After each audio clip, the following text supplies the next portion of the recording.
Hello mga kasuwid, welcome back. Greet lang po sa tanan mga nagsuwid-suwid.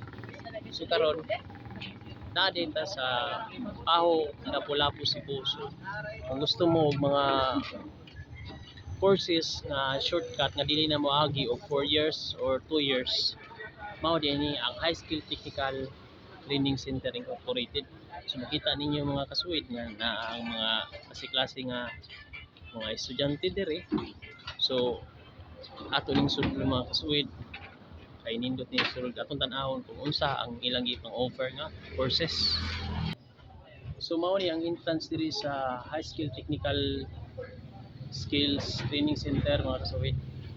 Ana diya ka mosulod ng night tapok lang nay gamay tubigan, diya ka mosulod ato ka sa second floor. So mao ni ang first floor nga hagdan nga pwede una kang usa ka. Okay, ato ang tawon, okay. So kana diya ka sa taas. Mao ni ang ilang assessment office. Kung nakay tuyo, mo assist na ka diri, na sila nga mo assist. Kasuwid mo tana lang ka diri dapita. Nila kung sa kurso ang imong kwaon. So mao na sila mga staff, so mao na sila mga pupunta ni sila. So mga graduated po ni sila diri. So mao na niya ang ilang i-offer nga mga courses.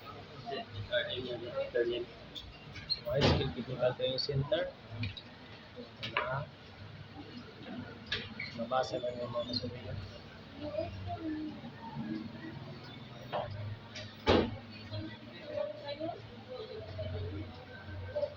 So na sila hotel and restaurant management, basic, electronics. Na sila practical air technician, pwede ka may mga air technician, is making, maayo ang sakyanan, auto, diesel and gas mechanic, as like homeside, basic. Napos sila para sa kanang mga hair salon mga kasubido. So kung mao ni ang ilang mga uniform, na ni sa price. Ang price ani is 350 ang price. So ang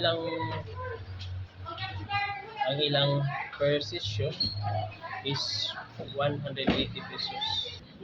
So mga tanang din ang sweldo, aray mo sweldo, estudyante po ko dire, auto, gas and diesel mechanic, ismila po estudyante para may mapong mekaniko. Ngayon kung mga mekaniko mga kaswel, di ba? Basta mga kubre, ani ko ni padong, mga mekaniko, pero ato ani diskarte lang yun sa kinabuhi. So bye bye, see you in my next vlog mga kaswel.